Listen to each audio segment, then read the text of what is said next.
Island na lagi na lang po dito may problema. Lagi na lang po dito may nagtatapon. Tapos dito may natutulog. Ayun, no? Ginagawa nilang tambayan dito, tapunan, tambayan. Pag ito nadaan na kay Sir Buhawi, nalayag din ito yung ginagawa niyo, sigurado. Mag-DM po kayo. Ginagawa nilang ng tambayan, no? Pre.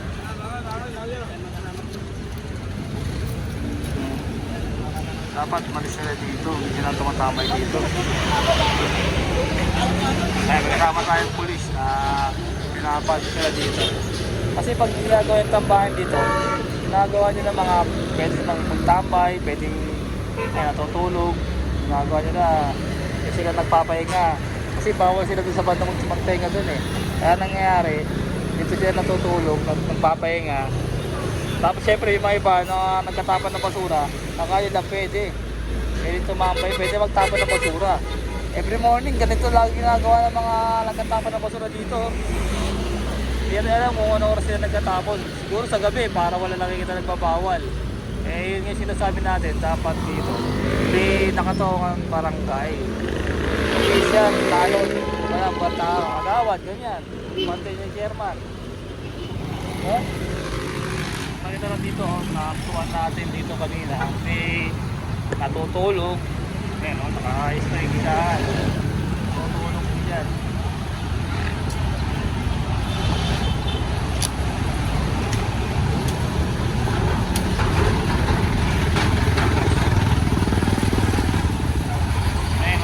Samot-saring basura ang nandirito.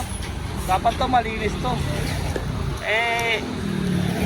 Every morning naman po, nililinis naman po ito ng ating mga kawaning Lionel at saka DEPS. Nakita nyo naman dito, may nakatawa po dito video na naglilinis. Ayun, mga Center Island, kaya nga nilagyan ng bakal para yung mga basura hindi na malagay dito sa may halaman. Hindi na baboy. Dati ano nyo ba, kahoy dati yan, nasisira. Ginawa na lang po bakal para hindi na matapunan ng basura. Nangyayari, tingnan niyo po, dito po nagtatapon ng basura yung mga scavenger na bumibili ng basura. Dito po yan sa may kanto po na malapit po sa Kapulong. May problema dito.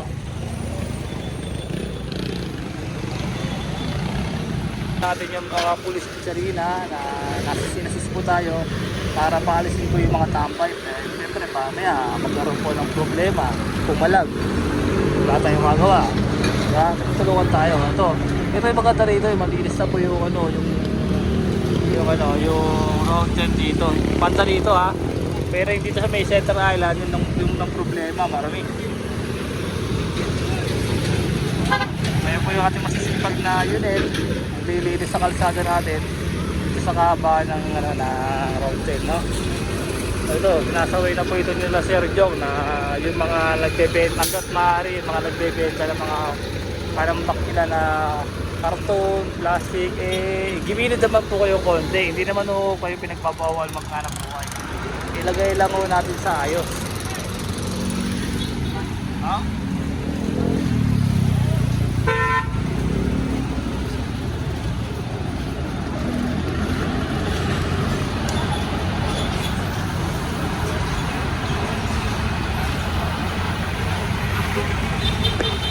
Ating Lionel na pumester po dyan sa may gilid po ng Center Island. Sila po yung nakatoko dyan. Pagdating po doon hanggang dito naglilinis, tinadaanan po nila yan. Sana lang naman yung mga nagtatapon ng basura dyan, pakiusap lang po, huwag na po kayong magpasaway. Ayusin na po natin itong siyudad natin, gawin natin itong maglinis, no?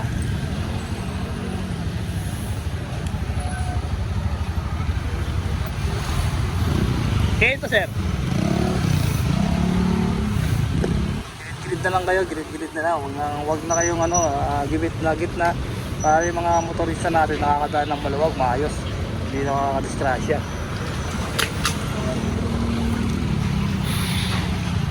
Yung nasa gilid na po. Ang lilinis na lang. Uumusin po yun yung basura dyan. Pero sayang naman, kung po kayo magtapon ng basura sa may gilid dyan. para maganda na po tingnan. Kaya nyo na lang po yung truck na dumating para yung magtapon. So ito, update natin itong Center Island sa gilid. Malinis na, wala na po yung mga tampak na basura. Dahil kahapon po, inakot po nila Sir yan. Wala na pong basura. Kahapon nakita nyo, maraming sako-sako sa may ibabaw. Ngayon wala na. Yung, wala na parang yung. Inakot na nila Sir Egay kahapon, di ba? Mga sako-sako. Oo. Ayan po, tingnan nyo, wala na po yung mga ano. Isang tawag lang yung Sir Jong dyan kay Sir Egay. Agad po pupunta yung mga ating grupo para po tulong-tulong pagkaisa para po sa ikalilinis po ng ating lungsod ng Maynila. Ayan po yung ating team na DEPS. Ayan, puno na po sila magtatapon na po sila ngayon. So yan po yung update natin dito sa kabahan po ng Artin. At wala na pong tambak-tambak na sako-sako dito. Kahapon pa lang nilinis na po nila Sir Egay. Tapos follow up na lang mamaya ito para alisin yung may mga eyesore, mga basura. Nadadaputin po nila.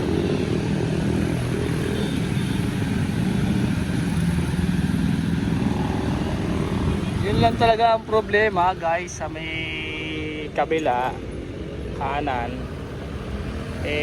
Sobrang dugyot. Sana naman po yung mga mahilig magtapon ng basura sa gabi, mas bawasan niyo po yung pasaway.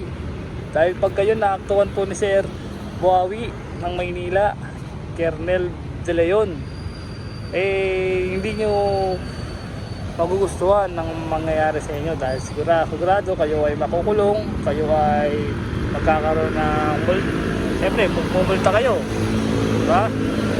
Tapos magmamakaawa kayo, sasabihin nyo, Sir, mali nyo na po, ganyan.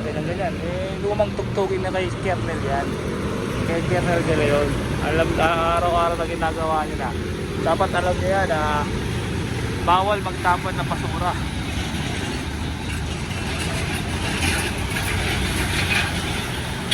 So ito po, dito po tatanong sa ating vlog.